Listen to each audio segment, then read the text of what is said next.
Birinci qazanın dibinə badımcanı yığırıq. Ona görə ki, badımcan nisbətən qalın olur.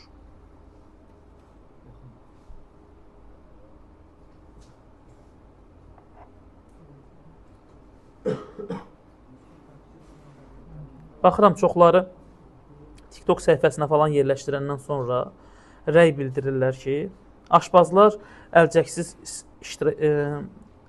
istifadə eləmirlər. Necə deyərdim? Bu əlcəkdən olmalıdır. Belə bir şey yoxdur. Onu kim deyirsə, o bu sahədən anlayışı olmayan insanlardır.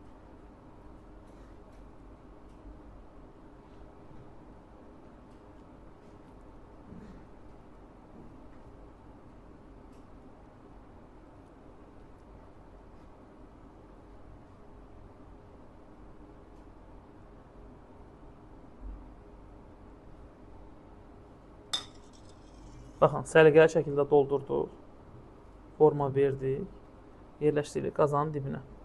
Siz də hiss eləyin, uşaqlar. Mən necə elədimsə, siz də eləməyə çalışın.